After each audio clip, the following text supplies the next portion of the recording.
Queridos, paz do Senhor Jesus. Amém. Por favor, abra sua Bíblia, Evangelho segundo escreveu Mateus, no capítulo de número 8. Evangelho segundo escreveu Mateus, capítulo de número 8. Aleluia. Leiamos, por favor, a partir do versículo 5. E entrando Jesus em Cafarnaum, chegou junto dele um centurião rogando-lhe e dizendo: Senhor, o meu criado jaz em casa paralítico e violentamente atormentado. E Jesus lhe disse: Eu irei e lhe darei saúde.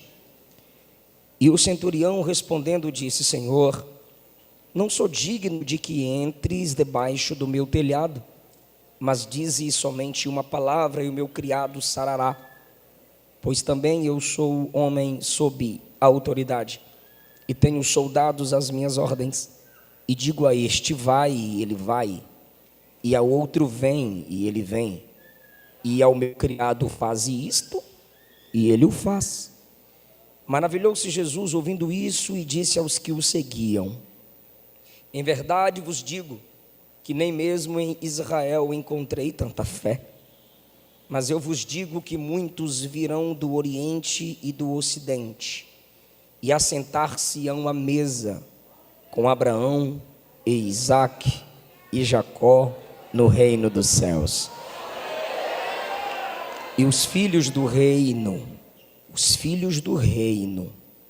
serão lançados nas trevas exteriores. Ali haverá pranto e ranger de dentes.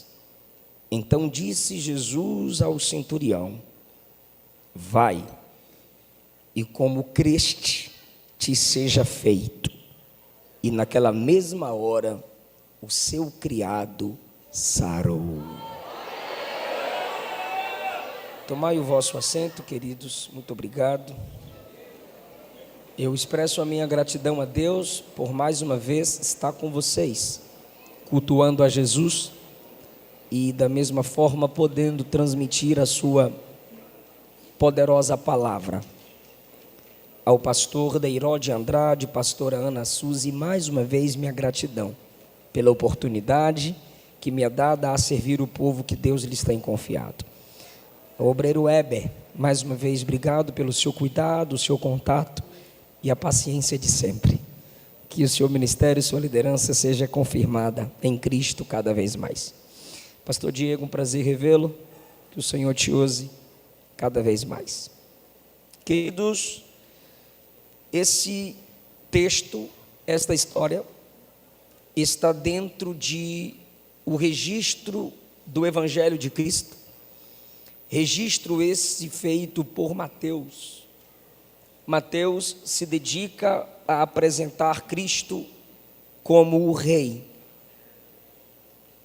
Você percebe no capítulo 1 do Evangelho segundo escreveu Mateus, que na genealogia, Jesus é primeiramente chamado filho de Davi, para depois ser chamado de filho de Abraão, sendo que cronologicamente Abraão veio antes de Davi. Mas como Mateus quer mostrar a linhagem real de Jesus, ele começa afirmando que Jesus é o descendente direto do trono de Davi. Dentro desse contexto, ele é o que mais fala do reino, é o que mais registra as pregações de Jesus sobre o reino. E no capítulo 8, há uma série de milagres. Jesus cura um leproso, depois, à distância, cura o servo de um centurião. Como o Império Romano dominava Israel, havia centuriões. Um centurião era um líder de um exército de 100 homens. Depois, Mateus registra a partir do versículo 14 que Jesus cura a sogra de Pedro. E depois de haver curado a sogra de Pedro, no versículo 16, diz o texto que Jesus curou muitas enfermidades. Depois de curar o leproso, o servo do centurião, a sogra de Pedro e muitos enfermos, Jesus prega sobre a necessidade de servi-lo com a intenção verdadeira. Logo após, há um novo milagre a partir do versículo 23, onde Jesus acalma a tempestade fora do barco e o coração dos discípulos dentro do barco. E a partir do versículo 28, Jesus expulsa demônios na cidade de Gadara. E você me pergunta o que isso tem a ver com a mensagem do reino. Mateus está mostrando que quando Jesus fazia um milagre, ele não estava simplesmente curando, fazendo naquele momento.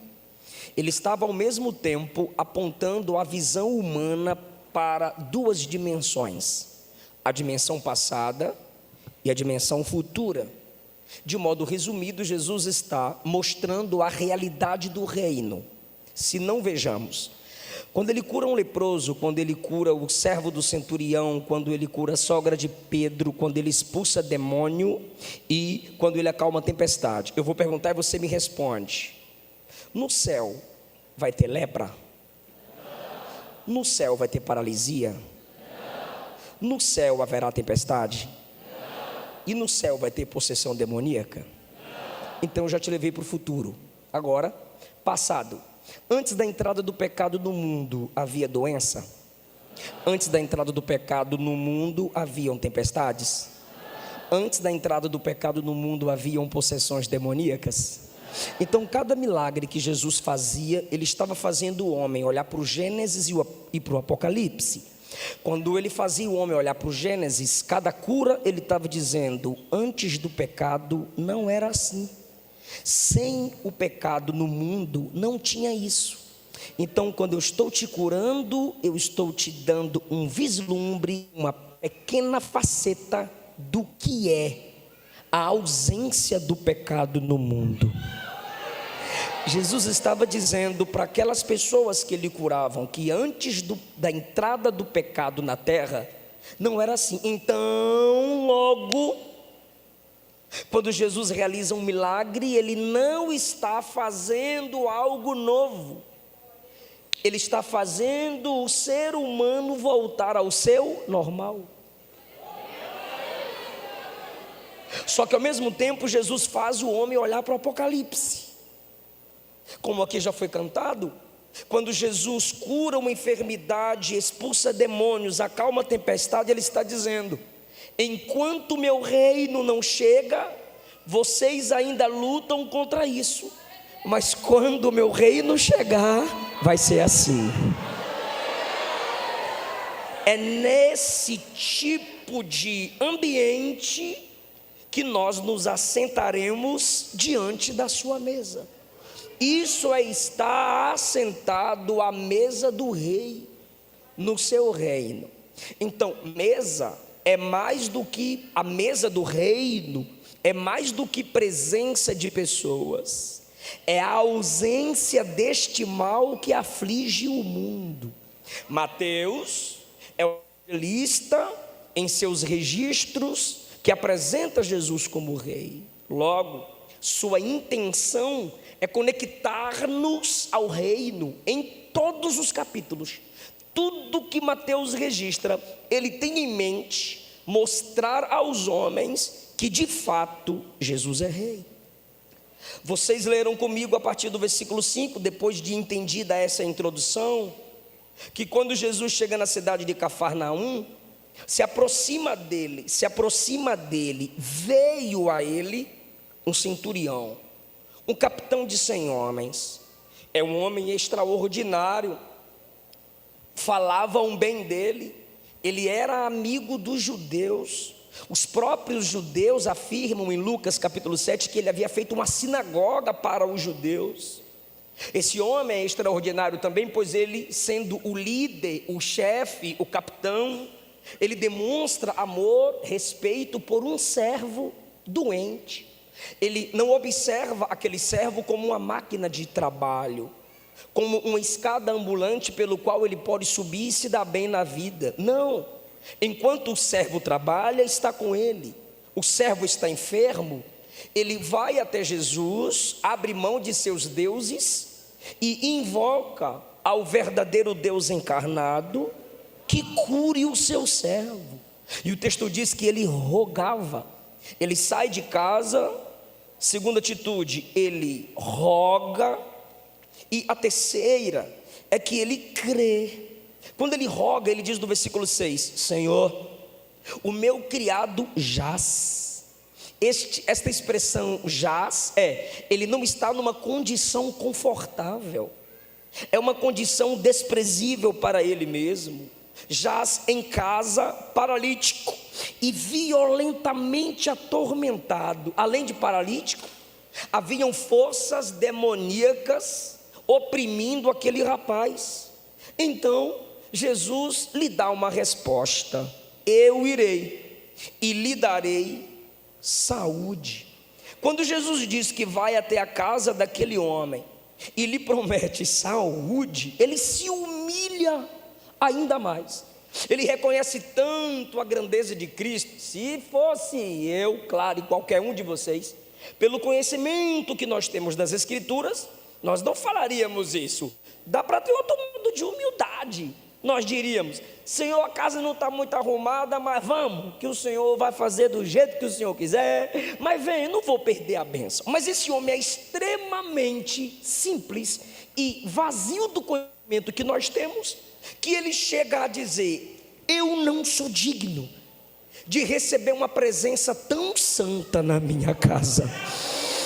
Diante da sua pureza, diante da sua grandeza, eu não sou digno de te incomodar ao ponto de se retirares de onde estás, para ir ao meu lar e fazeres tal milagre. Aí agora, para mim, esse é o momento do ápice de sua humildade e fé. Ele diz a Jesus no versículo 8: dize somente uma palavra e o meu criado sarará. Ele está dizendo: não precisa ir comigo, eu creio tanto em ti, creio tanto na sua palavra, que mesmo tu falando aqui, sua palavra viaja e alcança o meu servo. Como assim, pastor? A palavra viaja? É só você ler o argumento dele. Olha o argumento dele para convencer Jesus a não ir.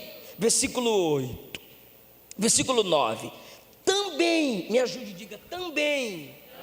Ou seja, ele está se comparando com Jesus, com humildade, claro. Eu também sou homem sob a autoridade. Ele está dizendo: eu sei que o Senhor conhece princípio de autoridade. Eu também sou homem sob autoridade. Ele está dizendo: eu estou sob a autoridade romana. Segundo ponto, ele diz: tenho soldados às minhas ordens, e digo a este: vai, e ele vai. E a este, o outro, perdão, vem, e ele vem. E ao meu criado, faz isso, e ele faz. O que ele está dizendo a Jesus é: meus servos são igualzinho à sua palavra.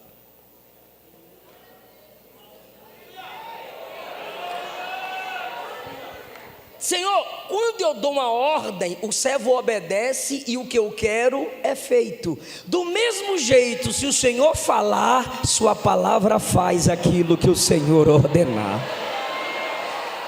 Ele é extremamente inteligente. Ele reconhece o poder da palavra de Cristo. Aí, irmão, versículo 10 diz que Jesus se maravilhou.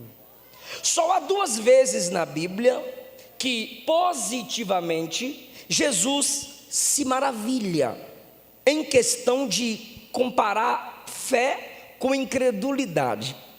E nas duas vezes que Jesus se maravilha com fé, foi com pessoas que não eram judias. Nas duas vezes que Jesus se maravilha com fé, foi com pessoas que não faziam parte de Israel.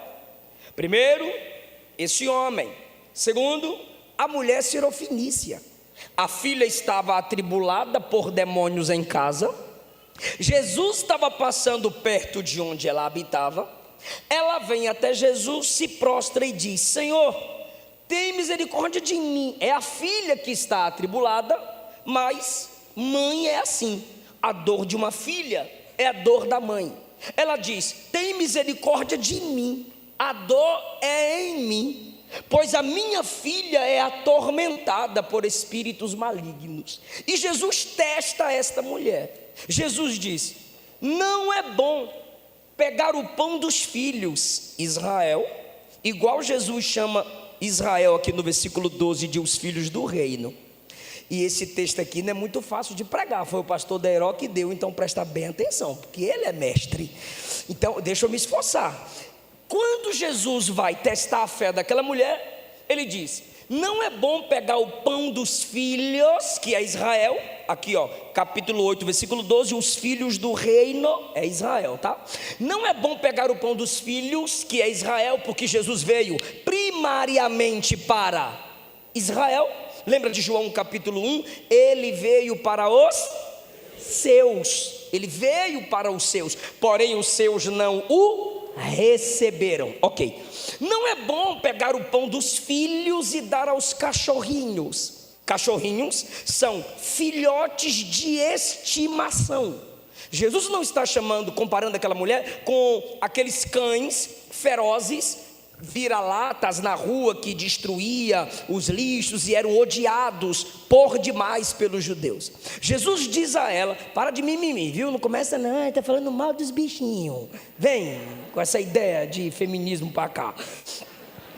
Jesus olha para ela e diz: não é bom pegar o pão dos filhos e dar aos bichinhos de estimação. Como assim? Jesus está dizendo que não pode alimentar os animais? Não, eu acabei de falar. Jesus está falando sobre prioridade. Ele veio primariamente para quem? Para os judeus. E numa casa onde tem alimento, quem tem prioridade para se alimentar? Ser humano ou cachorro?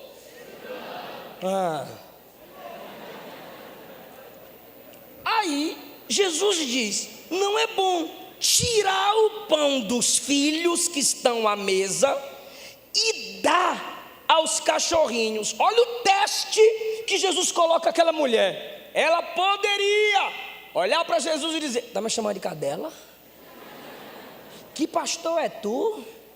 Que salvador que tu é? Poderia sair de lá fazendo o maior esquete, mas não. Ela sabe que ela não é judia, ela sabe que ela não faz parte do povo da aliança. Ela olha para Jesus e diz assim: mas os cachorrinhos comem das migalhas que caem da mesa. Sabe por que ela insistiu tanto? Porque não foi ela que foi atrás da mesa, foi a mesa que entrou na cidade dela. Já que a mesa veio até mim, eu quero uma migalha. Aí Jesus vai dar uma migalha e diz assim: por esta palavra.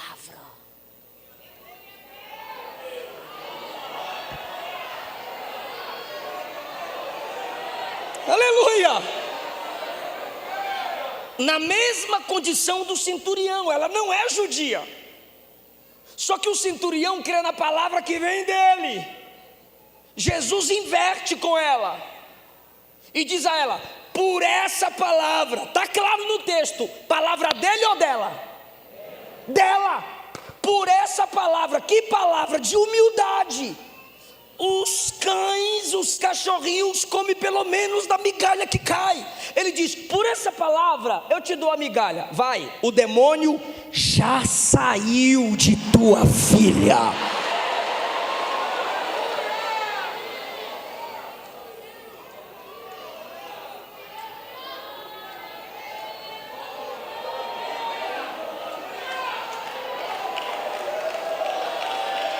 Aleluia.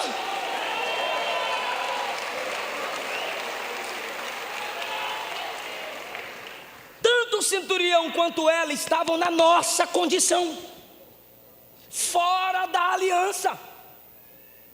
Jesus disse em João capítulo 4: a salvação vem dos judeus.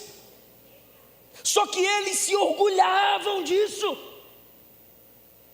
e diziam que todo gentio era desprezível, não poderiam alcançar a salvação. Jamais Deus olharia para eles dizendo de nós. Os judeus falavam de nós que não somos judeus. Jamais alcançarão a salvação, jamais verão o Senhor. Eles agradeciam a Deus por não terem nascidos gentios. Só que quando Jesus ouve aquele homem dizer: sua palavra é poderosa, lembra do que Paulo escreveu?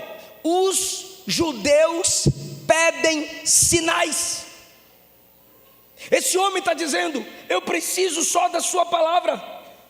Eu não me assemelho ao estilo dos judaizantes diante de ti. Eu creio na sua onipotência, eu creio no poder da sua voz. Jesus se maravilhou e olhou para os que o seguiam. Jesus faz um sermão baseado na fé do homem.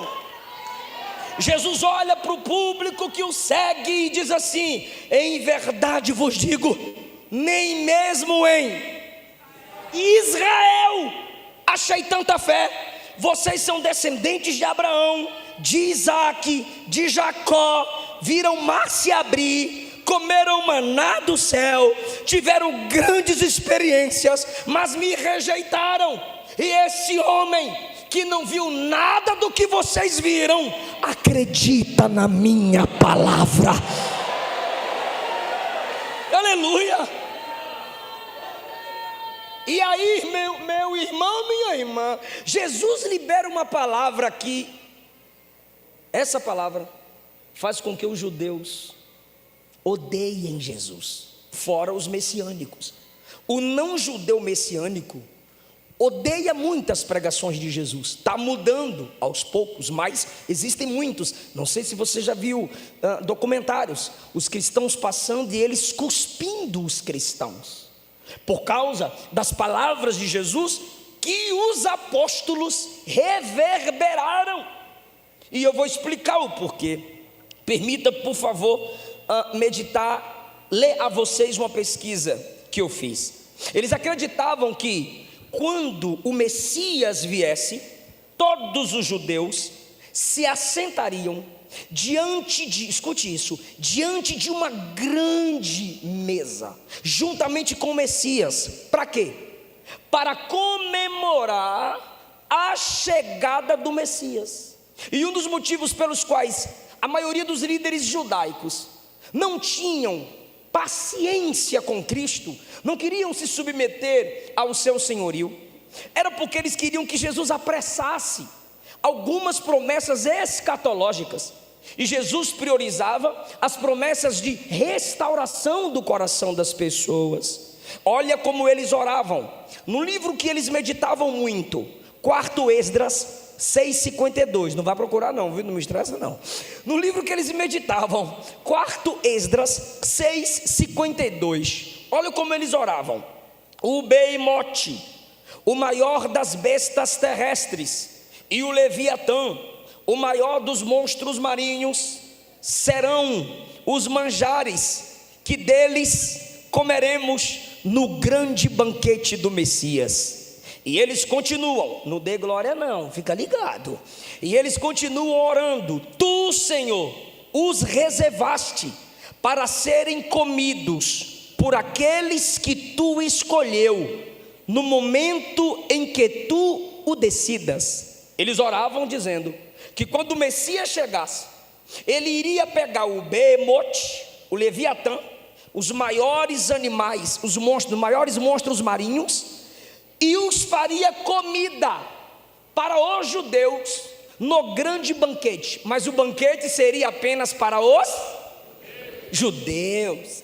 Eles esperavam esse banquete com tão expectativa sede, que jamais imaginariam que ouviriam de Jesus o que ele acabou de dizer. E você me pergunta: pastor, de onde vem esse orgulho? Olha o que diz, segundo Baruque 29:4: o Behemote sairá de sua toca, o Leviatã subirá do fundo do mar. Esses dois grandes monstros, dizendo que é Deus falando, esses dois grandes monstros que criei no 5º dia da criação, e que guardei até o grande dia, que é o dia da chegada do Messias, servirão de alimento para todos os que fiquem. Esses todos que fiquem aqui, na oração e na leitura deles, eram os judeus. Olha como no nosso texto inspirado percebe-se o orgulho nacional dessas pessoas. Mateus 3:9, o que João falou para eles? Jesus, através do seu reino, vem dissipando esses pensamentos que eles tinham, de que apenas a eles pertenciam a salvação. Por quê? Uma má interpretação. Jesus disse em João 4, a salvação vem dos judeus, mas Jesus não disse que vem exclusivamente para os judeus. Quando Jesus disse que a salvação vem dos judeus, Jesus estava dizendo que eles foram os instrumentos para que o mundo conhecesse a salvação. Daqui a pouco eu volto para Mateus 3:9. Se não, vejamos, Deus escolheu, depois da queda de Adão, Deus escolhe Noé. De Noé vem Sem, de Sem vem Abraão, de Abraão Isaque, de Isaque Jacó, de Jacó 12 filhos, 12 filhos 12 tribos, das 12 tribos Israel, e de Israel Jesus e a palavra. A salvação vem dos judeus. Foi isso que Jesus disse em Mateus 4. Agora, João Batista já começa a corrigir essa noção de que a mesa era só para eles. Olha o que João diz a eles em Mateus 3:9: não presumais de vós mesmos, dizendo, temos por pai Abraão. Ou seja, eles se baseavam apenas nisso: sou descendente de Abraão, ou seja, sou judeu, não sou gentil, a mesa está preparada para mim. Eles se orgulhavam por serem filhos de Abraão. Aí João corrige e diz assim: não se orgulhem por isso, porque dessas pedras aqui Deus levanta filhos para Abraão. Sim, era uma correção desse orgulho. João capítulo 1, vocês falaram comigo, versículos 11 e 12. Ele veio para o que era seu, mas os seus não o receberam. Versículo 12: mas a todos quantos o receberam, todos quantos o receberam, deu-lhes o poder de serem chamados. E todo filho senta na mesa com o papai. Tu lembra do diálogo de Jesus com a mulher samaritana? Eu queria entender um negócio, é sério. Vocês estão pegando ou é para eu repetir tudo?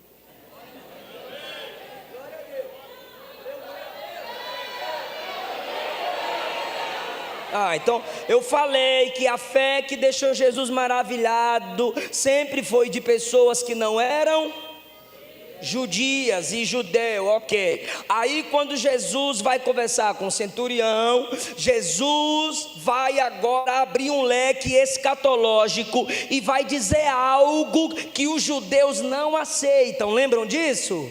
Aí eu estou provando o motivo deles não aceitarem. Daqui a pouco eu vou falar o que é que eles não aceitam, mas eu estou mostrando o orgulho deles com pesquisas históricas. E agora olha os discípulos, João, o profeta, já corrigindo esse orgulho neles. Não veio só de Jesus. E vamos mais para frente, olha a mulher falando com Jesus em João 4. Ela pediu água, aí Jesus disse assim: quem bebe dessa água torna a ter sede. E essa água que Jesus está falando era a vida de adultério que ela levava, porque ela já tinha bebido de um, bebeu de outro, bebeu de outro, bebeu de outro. Já está, meu Deus, tivesse 5 e o que tem agora não é teu. Ô mulher sedenta. Aí Jesus diz: quem bebe dessa água torna a ter sede, mas aquele que bebe da água que eu lhe der nunca mais terá sede.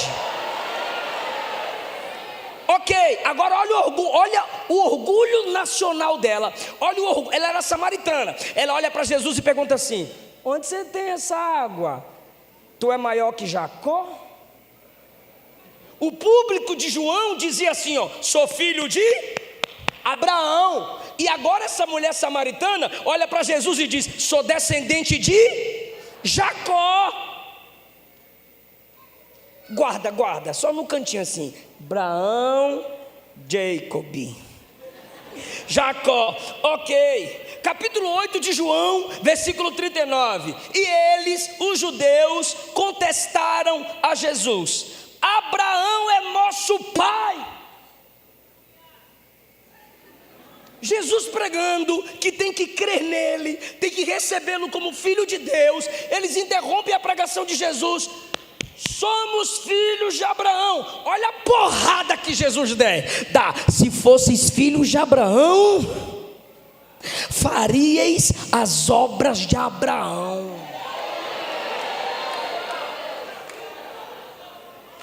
Paulo tem que fazer uma pergunta para a igreja. Os crentes lá: eu sou descendente de Abraão, de Isaac, de Jacó. Aí Paulo tem que escrever para eles Romanos 3:29. Será que Deus é apenas Deus dos judeus e não dos gentios? Claro que Ele é Deus de judeu e de gentio. Todos Ele trata com igualdade.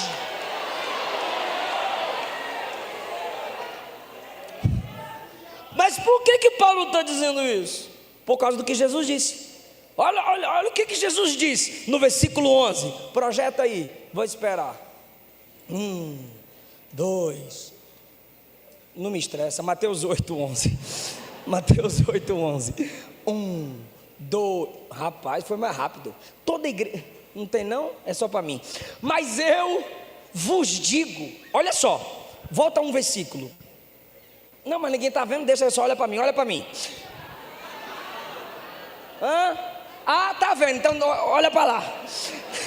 Jesus se maravilhou com o quê? Com a fé. Jesus se maravilhou com a fé. De quem? Do centurião. Fé na palavra. E Jesus se maravilhou ouvindo isso. Aí olhou para o público de judeus.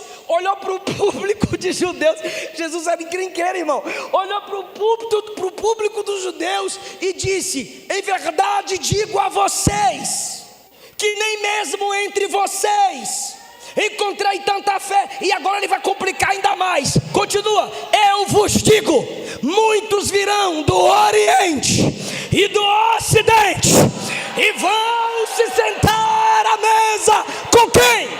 Com Abraão, com Isaac e com Jacó. Ah, meu Deus! Aleluia! Isso é graça. Jesus está dizendo: vocês só porque são descendentes de Abraão, Isaac e Jacó se acham os melhores, os topzera. Aí Jesus diz: quem crê em mim vai vir de muitos lugares e vai sentar do lado de Abraão, do lado de Jacó, do lado de Isaac. E os judeus?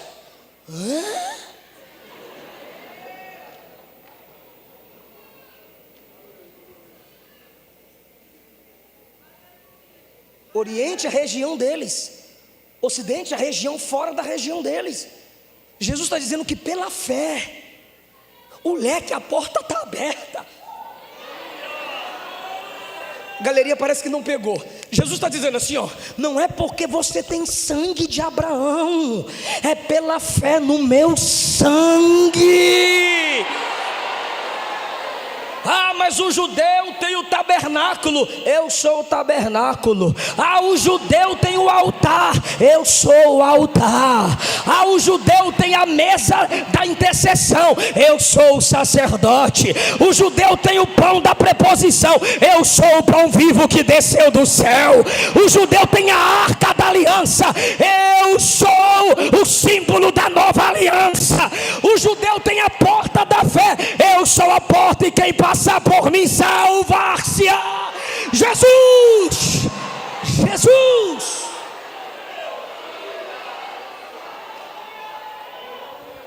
Só Jesus. Jesus bate mais. Põe um 11, 12. 6 mais 6. Toda a igreja, 1, 2, 3.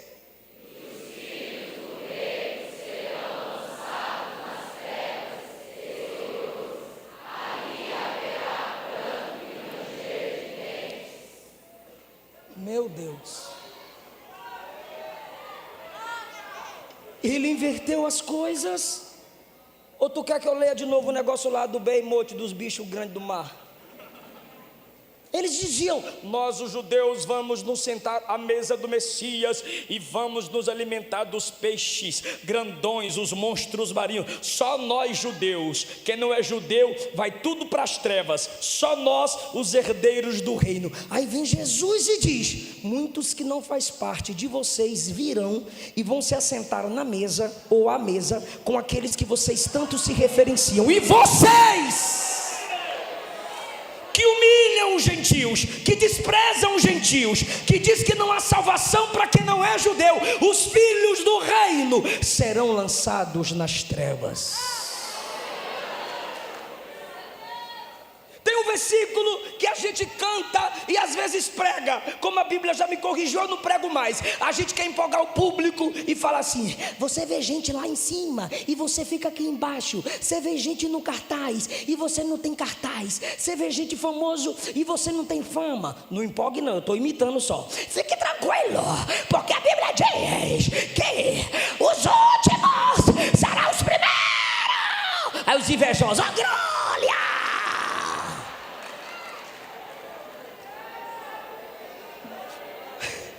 Mas quando Jesus diz que os últimos serão os primeiros, Ele não está falando sobre antropocentrismo. Ele não está falando sobre honrar quem foi humilhado, porque não é porque você é humilhado que você é humilde. Às vezes a gente é tão soberbo que a gente tem que ser humilhado. Então não é porque você foi humilhado que você é humilde, porque Jesus não disse que o Pai exalta o humilhado. A Bíblia diz que o Pai exalta quem se humilha.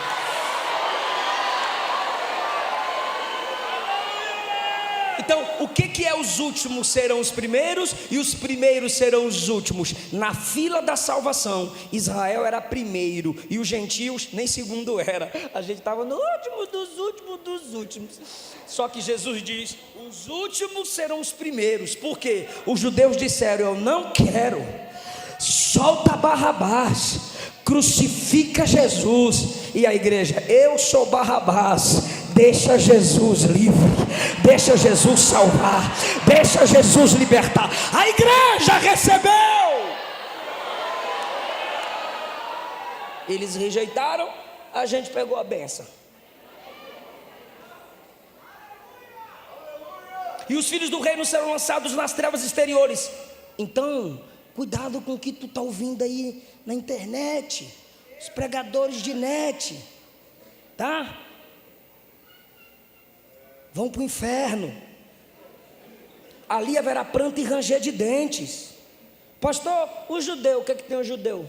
É judeu.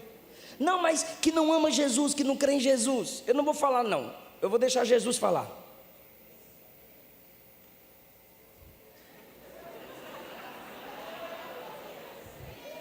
Quem disse isso? O amor.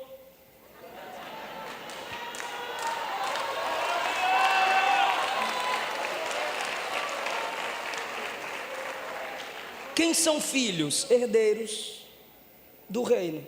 Só que Jesus já está profetizando que ele seria rejeitado, porque ele sabe. E ali haverá pranto e ranger de dentes. Aí quando ele acaba de pregar para os judeus que se achavam, Aí ele volta para o homem, tadinho, não está entendendo nada. Por isso que Jesus se virou para os que o seguiam. Aí Jesus olhou para o homem que veio, se prostrou e tal. Aí Jesus disse: vai, como você crê, está feito. Você não crê na minha palavra? Creio, já está curado, vai, vaza. Não, peraí, pastor, não teve mais nada. Não teve umas macumbas assim, uns tamborzão, nada. Um monte de mato na cara, nada. Só teve o quê? Palavra. Só uma ordem. Por quê, pastor? Porque a mentira tem que ser enfeitada para gerar impacto, mas a verdade, quanto mais simples, é impactante. Vai, ele já está curado. Porque eu falei.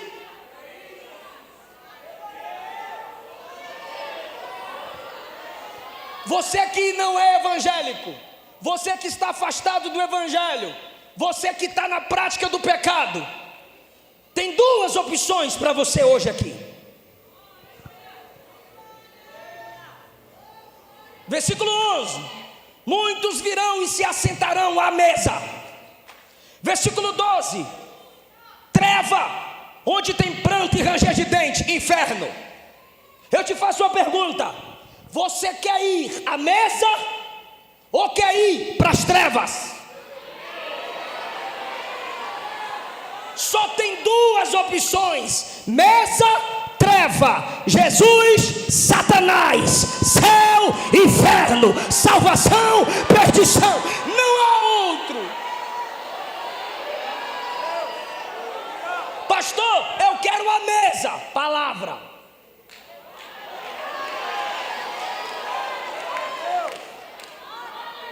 Pastor, eu creio na palavra. Crê mesmo? Creio, pastor. Eu creio na palavra. Fugir da prostituição. Todo pecado que o homem comete fora do seu corpo. Mas o que se prostitui chama Cristo de prostituto, pois os vossos membros são membros de Cristo. Pastor, eu creio na palavra. Cada um de vós perdoe o seu irmão de coração, porque se não perdoardes cada uns aos outros de coração, o vosso Pai também não vos perdoará. Pastor, eu creio na palavra. Arrependei-vos, pois a vós é chegado o reino dos céus. Agora, para a gente encerrar, eu não posso deixar de falar isso aqui. 5, 7 minutos eu tomo assento. Jesus falou 3 nomes que nós nos assentaríamos com eles à mesa. 3 nomes, fala para mim quais são. 1, 2, 3. Abraão, Isaac e Jacó. Eu acho lindo que na história, pastor Deiró, numa história de cura, na casa de um homem que crê na palavra, se submete à autoridade, está se esforçando por outra pessoa e age com fé, Jesus fala 3 nomes de pessoas que têm as mesmas características dele. Se ele está ouvindo, se ele guardou, ele está recebendo um convite. Ele está recebendo um convite para a mesa. Mas Jesus diz: muitos virão. Jesus está falando para o público orgulhoso: muitos virão como ele e se sentarão à mesa no reino dos céus com Abraão, Isaac e Jacó. Abraão, Isaac e Jacó, em primeiro lugar, foram pessoas que respeitaram o princípio de autoridade. Abraão, em Gênesis 14, respeitou a autoridade do sacerdote Melquisedeque. Como? Lhe deu o dízimo de tudo. Isaac, em Gênesis 22, Isaac não é um garoto, é um rapaz. E sendo um rapaz, ele se deixou ser amarrado no altar, se submetendo à autoridade e à fé de seu pai.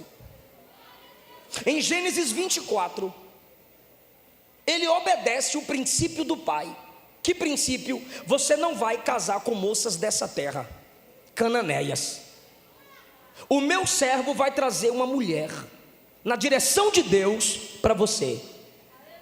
E ele esperou o servo trazer a esposa, se submetendo à autoridade de seu pai, pois eles estavam debaixo de uma aliança. Jesus está dizendo: esses que virão vão se assentar à mesa com Abraão, Isaque e Jacó. Mas Jesus só pregou isso aqui por causa do homem que chegou diante dele. Eu disse a vocês que a postura daquele homem inspirou o sermão da mesa. Então, assim como aquele homem respeitou a autoridade, ele falou assim: ó, Senhor, eu tenho autoridade e tu tens autoridade, manda só uma palavra. Ele respeitava a autoridade. E estes que Jesus citou, com quem nós iremos nos assentar, também respeitaram a autoridade. Então peraí, se Jesus honra o homem que respeita a autoridade, e Jesus cita que na mesa do reino haverão 3 homens principais que respeitaram a autoridade, eu te pergunto, será que será qualquer pessoa que se assentará a essa mesa? Não. Segundo lugar, Jesus está falando sobre homens que dependeram da graça. O que foi que ele disse a Jesus? Eu não sou digno de te receber na minha casa. Sabe o que ele está dizendo? Tua presença é demais para mim. Eu não mereço. Tudo que o Senhor fizer por mim aqui se chama graça. Abraão, Isaque, Jacó foi pela graça. Por quê? Porque tiveram fé. E Paulo disse aos romanos que toda a nossa vida diante de Deus tem que ser pela fé.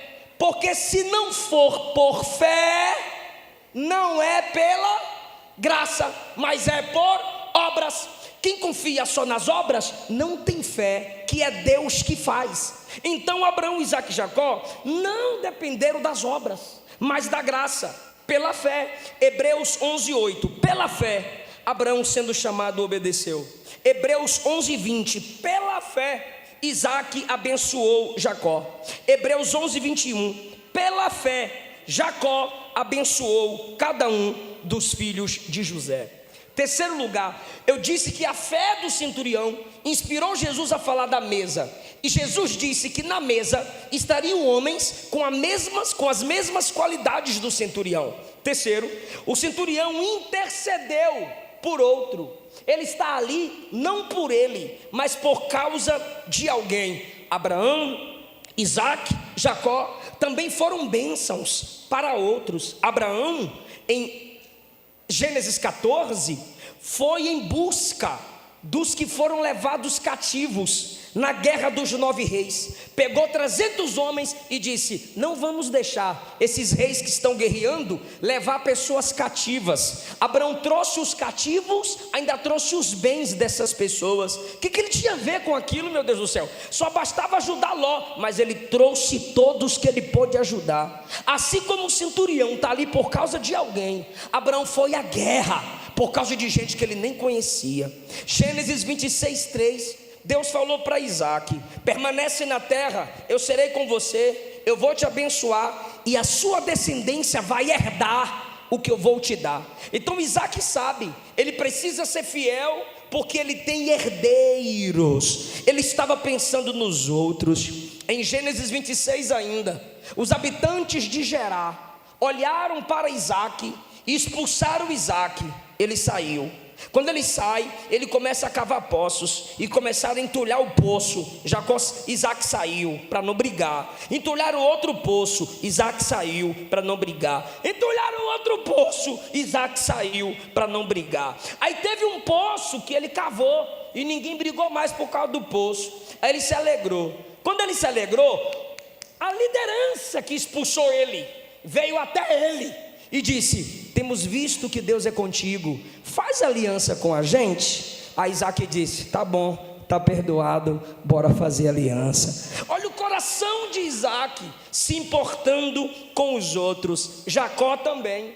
Jacó, quando chega em Gênesis 28 em Padã Arã, as ovelhas de Raquel estão sedentas. Ele sozinho remove a pedra da boca do poço e dá água para o rebanho de Raquel e para todo o rebanho que estava ali. Vocês percebem a semelhança entre a fé do centurião e a fé desses homens. E o que a gente mais repetiu aqui: o centurião creu na palavra. Abraão, Isaque e Jacó creram também na palavra. Abraão, Romanos 4:20, já fechei a Bíblia. Abraão, Romanos 4:20, Paulo diz: não duvidou da promessa de Deus por incredulidade. Não duvidou da promessa, da palavra de Deus por incredulidade, mas foi fortificado na fé, dando glória a Deus.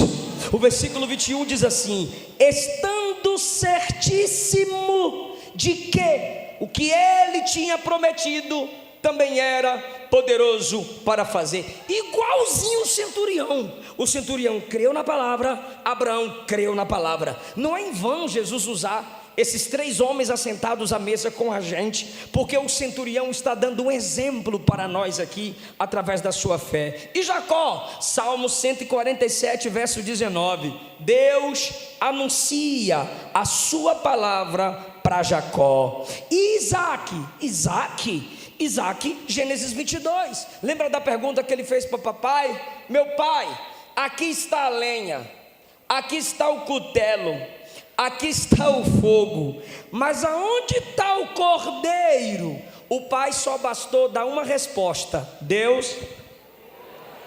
Ele calou a boca e seguiu. Por quê? Porque ele confiou na palavra, e a palavra que o pai deu foi: Deus. Fique em pé. Jesus está dizendo, por esses três nomes citados, que na mesa do reino só se assenta quem se esforça pela fé, para respeitar princípio de autoridade, quem se esforça pela bênção de outros,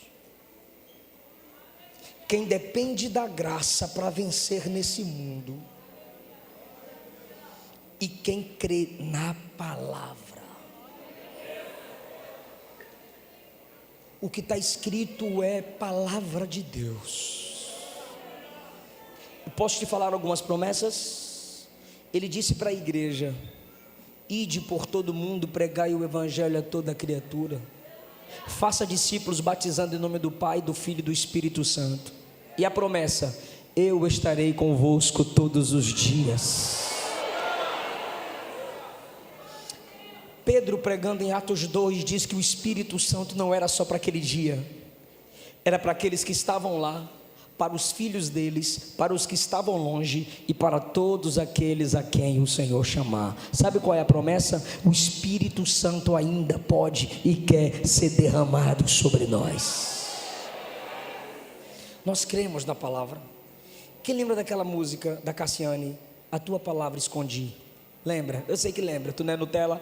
Então, pega a sua Bíblia, se você pode. Pega a sua Bíblia. Se não tiver com a Bíblia aí, coloca a mão no coração.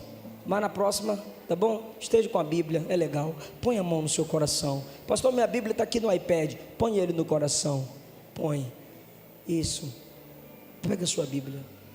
Põe uma nota para mim que eu não estou ouvindo, está muito baixo, irmão. A tua palavra escondi, guardada no meu coração. Para quê? Para eu não pecar contra ti, Senhor. A tua palavra escondi. Que coisa linda, Jesus. Minhas vestes no sangue, pela fé, e das tuas águas bebi, para ser uma oferta agradável, minha vida a ti consagrei, meus dons e talentos são meus dons preciosos são teus. Não vejo razão na minha vida Tu és meu Senhor, assim como fogo.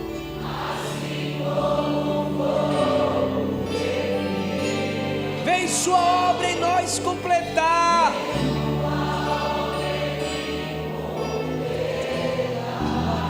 Até quando?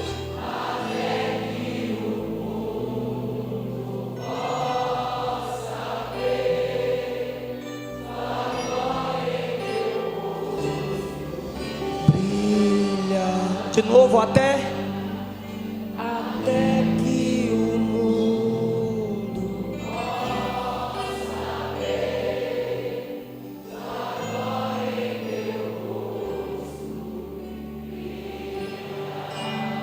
Eu gostaria que todos vocês que me escutam agora respeitassem a seriedade deste ambiente. De que modo, pastor? Esse ambiente é preparado.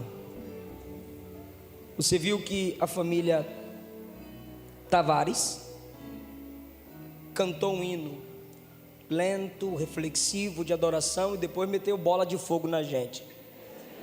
Preparou o ambiente. Você viu que a liderança inicia com oração, louvor, leitura, apresentação, testemunhos, louvor, oração, louvor, palavra. O ambiente é preparado. Esse ambiente foi preparado com verdade, amém?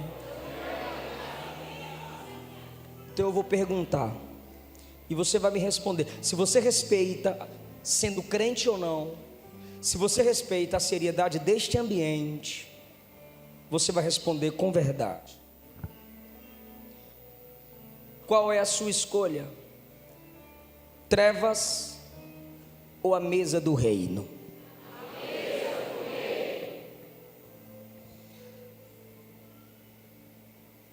Só você que está afastado do Evangelho e que ainda não confessou Cristo como seu único Senhor e Salvador, você disse que não quer as trevas, você disse que quer a mesa do reino.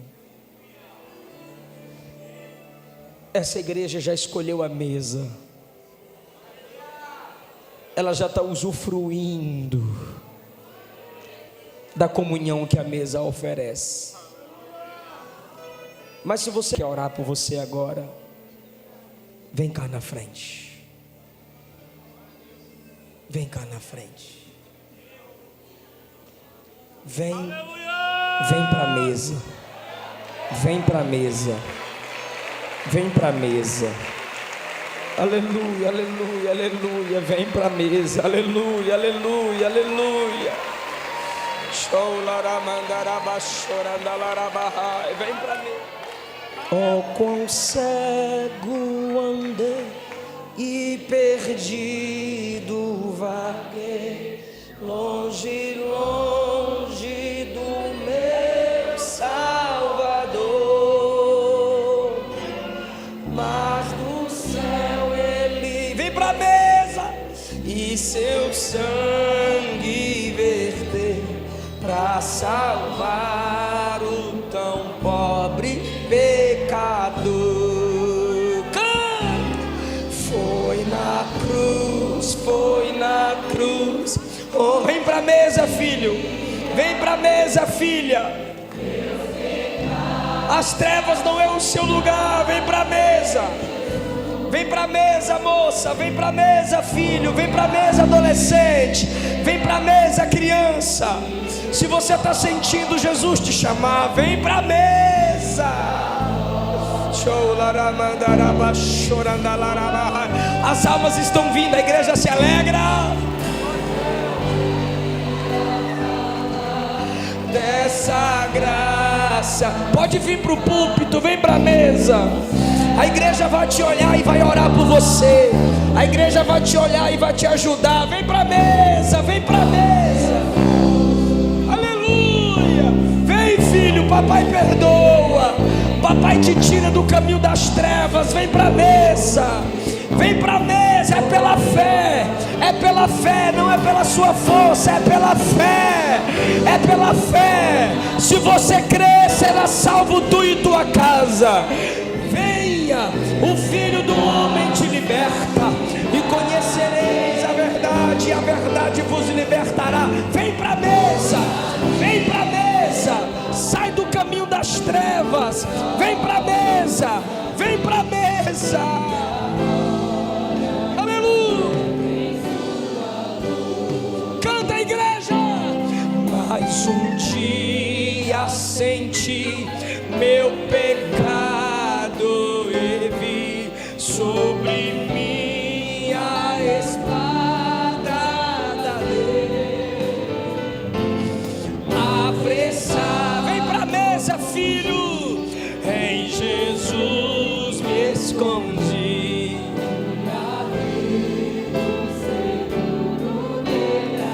Só a igreja sem instrumento.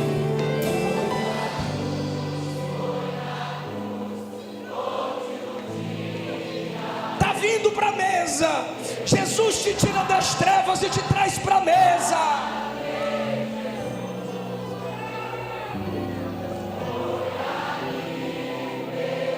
Que coisa linda, Jesus! Oh, glória a Deus!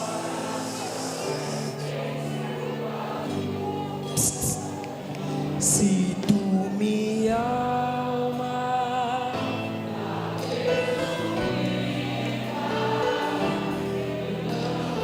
Jesus, vem para a mesa.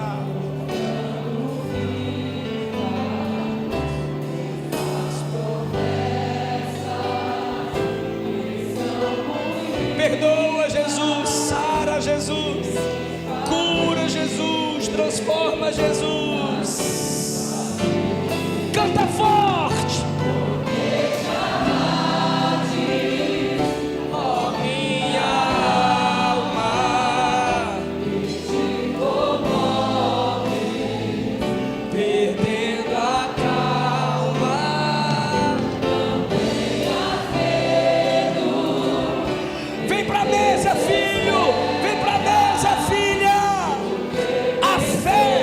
Passaporte para chegar à mesa.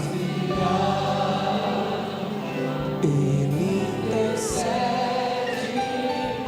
por ti, minha alma, espera nele com fé e calma. Jesus de todos teus males salva e te abençoa.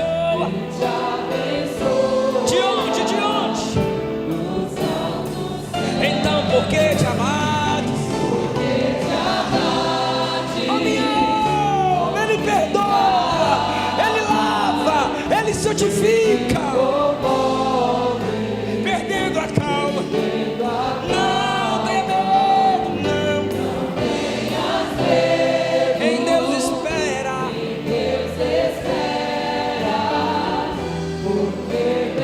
vem pra mesa, vem pra mesa. Terás em breve as flores finas no dia alegre da sua vinda. Se Cristo tarda, espera ainda mais um pouquinho e o verás. Vem, vem, porque te amate, ó minha alma, que te comoves, vivendo a calma. Não tenha medo, não tenha medo, em Deus espera, porque bem cedo. Pode parar? Levanta a mão bem alto, irmãos. Olha para trás, toda a igreja olha para trás. E chama assim, ó, vem para a mesa. Vem para a mesa. Aqui tem graça, tem cura, tem restauração, tem vida. Isso, glória a Deus. Vem para a mesa. Vem para a mesa. Vem para a mesa. Só tem 2 lugares: ou para a mesa ou para as trevas.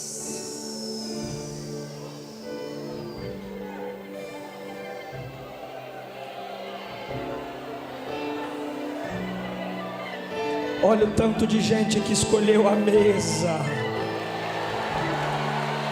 Aleluia!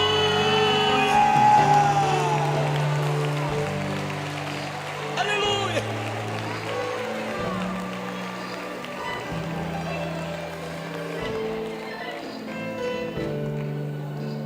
Eu disse que a igreja ia orar por eles.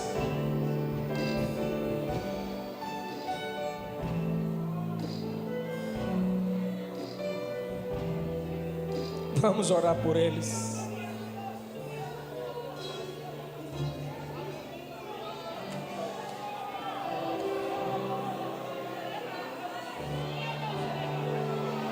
Obrigado, Jesus, pela sua palavra. Obrigado, Jesus, porque a sua palavra tocou onde não tocamos, entrou onde não entramos, fez o que não fazemos. No nome de Jesus nós te pedimos: restaura, purifica, levanta, restaura o ministério, restaura a família. Pela sua fé, que você precisa de Jesus, pela sua fé na palavra de Jesus, pela sua fé que só Ele é o seu Senhor e Salvador, tu és salva, tu és salvo, restaurado, purificado, purificada pela fé no sangue do Cordeiro derramado na cruz. Amém.